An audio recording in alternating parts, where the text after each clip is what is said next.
تنگی ہے رزق کی، کوئی وظیفہ بتائیں۔ کتنے لمبے لمبے وظیفے لوگ پڑھ رہے ہیں کہ کاروبار کھل جائے اور روزی بڑھ جائے، کتنے لمبے چوڑے، کتنے کتابوں میں ایڈے ایڈے بڑے وظیفے لکھے پہ، پڑھ انجی مندہ بڈھا ہو جائے۔ میں قربان جاؤں یا رسول اللہ آپ کی شفقتوں پر، آپ کی رحمتوں پر، سنو یہ کرو، میری بات نہیں ہے، میرے نبی کی بات ہے۔ تجربے کی وجہ سے کرو گے تو کچھ نہیں ملے گا، یقین سے کرو گے تو دروازے کھلتے دیکھو۔ کہ یا رسول اللہ ارید ان یوسع علی رزقی، میں چاہتا ہوں میری روزی کھل جائے۔ تو آپ نے کہا ادم علی الطہارہ یوسع علیک رزقک، تو باوضو رہا کر تیرا رزق کھل جائے۔ کوئی زور لگتا ہے وضو؟ تمہارے ہاں تو سردی ہوتی ہی کوئی نہیں کہ بھئی ٹھنڈا پانی ہے کیسے وضو، یہ تو ہمارے لیے مسئلہ ہے کہ بھئی ٹھنڈا پانی ہے کیسے وضو کرو۔ وہ ہمارے گاؤں کا مراسی مجھے مل گیا، میں نے کہا چل نماز پڑھے گی، نہیں جی میاں جی سردی بڑی، نہ لے جاؤ سردی بڑی، مراسیوں کو سردی زیادہ لگتی ہے۔ میں نے کہا نہیں آج تک نماز پڑھا کے چھڑنا ہے۔ میں اس کو لے کے جب وہ ٹوٹی پہ بیٹھا نا، جو ہی ہاتھ پہ پانی، اوہ حالے ہو ٹھنڈا پانی، اوہ حالے ہو ٹھنڈا پانی۔ تمہارے لیے تو یہ مسئلہ بھی نہیں کہ ٹھنڈا پانی۔ میرے نبی کی یہ سارا مجمع لے لو، یہ اوپر مستورات لے لیں، ادم علی الطہارہ یوسع علیک رزقک۔ میرے نبی نے فرمایا باوضو رہنا شروع کر دے، اللہ تیرا رزق کھول دے گا۔ اب یہ اللہ رسول کی آپس کی بات ہے تو میری بات ہوتی تو دیوار پہ مار دو، تجربہ کرو۔ نبی کی بات کو تجربہ کر کے نہیں کرتے، یقین کے ساتھ کرتے ہیں۔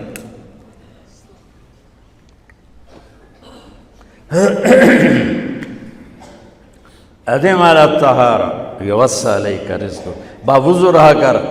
اچھا باوضو رہنے کے اور فائدے، اللہ پیار کرتا ہے، شیطان ڈرتا ہے، اور وضو ہوگا تو نماز آپ ہی پڑھی جائے گی، چلو یار وضو ہے 4 فرض ہی پڑھ لو گی۔ ایک دفعہ شیطان آیا ہمارے نبی سے ملنے، تو آپ نے اس سے پوچھا تیرے دشمن کتنے؟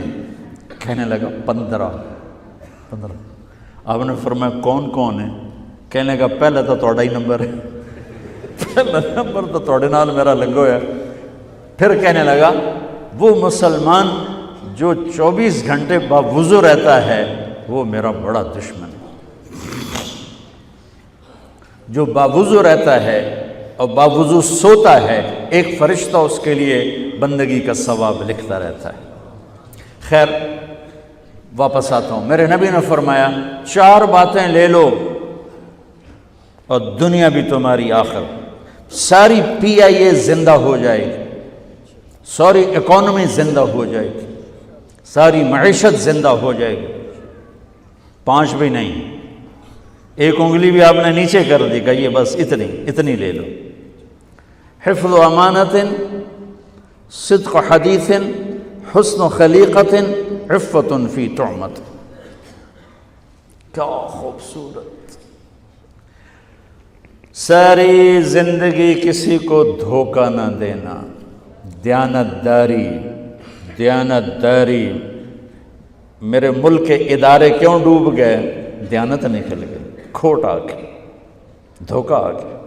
میرے نبی نے کہا حفظ امانت، کبھی امانت میں خیانت نہ کرنا، صدق حدیث، کبھی جھوٹ نہ بولنا، ہمیشہ سچ بولنا۔ میرے نبی نے فرمایا میرا امتی ہر گناہ کر سکتا ہے، 2 نہیں کر سکتا، ایک جھوٹ کبھی نہیں بولے گا، ایک دھوکہ کبھی نہیں دے گا۔ میرے نبی کی 2 صفتیں ہائی لائٹ ہوئیں، صادق اور بولو کیا ہیں؟ کوئی اور بھی تو ہو سکتی تھی، جس سے مشہور کیا، کعبہ قوسین بھی تو ہے، اور ادنا بھی تو ہے، واللیل بھی تو ہے سیاہ زلفوں والا، والضحیٰ بھی تو ہے روشن چہرے والا۔ کس سے مشہور کیا؟ صادق امین۔ اگر آپ مجھ سے سوال کرو، میں ممبر رسول پہ بیٹھا ہوں کہ مولانا صاحب سارے دین کو 2 لفظوں میں بتاؤ، ساری شریعت کو، تو میرے پاس دو لفظ ہیں، سچائی اور امانت داری۔ آپ مجھ سے سوال کرو مولانا صاحب ساری دنیا کے کفر کو بتاؤ، تو میرے پاس دو لفظ ہیں، جھوٹ اور دھوکے بازی۔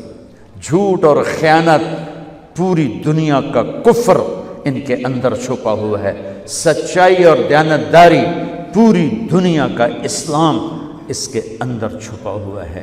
دیانت اور سچائی یہ بیج کی طرح ہے، اور پورا اسلام پھر باغ بن کے پھلتا پھولتا ہے۔ جھوٹ اور دھوکہ یہ بھی بیج کی طرح ہے، پھر اس سے کفر کا جنگل کانٹوں بھرا جنم لیتا ہے۔ میرے معاشرے سے جھوٹ نکل جائے، دھوکہ نکل جائے، یہ پاکستان جنت کا ٹکڑا ہے۔ اور یہ حکومت کے بس کا نہیں ہے کہ وہ سب کو سچ بلوائے، یہ مجھے کرنا ہے، یہ مجھے کرنا ہے، میں نے اور آپ نے اس کو شروع کرنا ہے۔ حضرت جریر بن عبداللہ یہ یمن کے شہزادے تھے، آخری حج پہ مسلمان ہوئے۔ اپنے نوکر سے فرمایا گھوڑا خرید کے لا، میں پیسے یہاں پیمنٹ کروں گا۔ وہ منڈی میں گیا، 300 روپے کا گھوڑا لے کر آیا۔ جب انہوں نے گھوڑوں کو دیکھا تو وہ قیمتی تھا، مالک کو پتہ نہیں تھا، اور یہ گھوڑوں کی نسل کے پہچاننے والے اس سے کہنے لگے تیرے گھوڑے کے 400 کر دوں؟ کر دو۔ بڑا حیران ہو کے دیکھنے لگا، بھائی ہے کہ آپ تو مجھے چیز خریدنی ہے تو میں گھٹاتا ہوں، اور اجمل نے بیچنی ہے تو یہ اس کی قیمت بڑھاتا ہے، اور یہاں خریدار کہہ رہا ہے 400 کر دوں؟ وہ کہنے لگے کر دو۔ کہ 500 کر دوں؟ کہنے لگا کر دو۔ کہ 600 کر دوں؟ وہ تھوڑا تھوڑا گھبرانے لگا، بھئی یہ چکر کی ہے۔ 700 کر دوں؟ 800 کر دوں؟ وہ کہنے لگا حضور تسی لینا تے لو، پر میرا مذاق تھا نا، تسی اٹھو، کدی لین والے بھی پیسے بتائے، تسی میں نے 300 دے میں جاواں۔ کہنے لگا اس کو 800 دے دو اور گھوڑا باندھ دو۔ وہ حیران، خوشی سے چھلانگے مارتا ہوا گیا۔ تو جب وہ چلا گیا تو نوکر نے پوچھا میں جب 300 میں سودا کر کے آیا تھا تو 500 کس خوشی میں بڑھائے؟ فرمایا میرے بھائی اس کے گھوڑے کی قیمت 800 تھی، 300 نہیں تھی، اور میں نے نبی کے ہاتھوں میں ہاتھ دے کے یہ وعدہ کیا تھا زندگی بھر کسی کو دھوکہ نہیں دوں، سب کی خیر خواہی چاہوں۔ تو بھائیو میرے اداروں میں کس ٹیلنٹ کی کمی نہیں، صلاحیتوں کی کمی نہیں، دیانت کی کمی ہے، قوت عمل کی کمی نہیں، سچائی کی کمی ہے۔ حجاج بن یوسف ایک ظالم گورنر گزرا ہے، اس کے خلاف بغاوت ہوئی، وہ ناکام ہو گئی۔ تو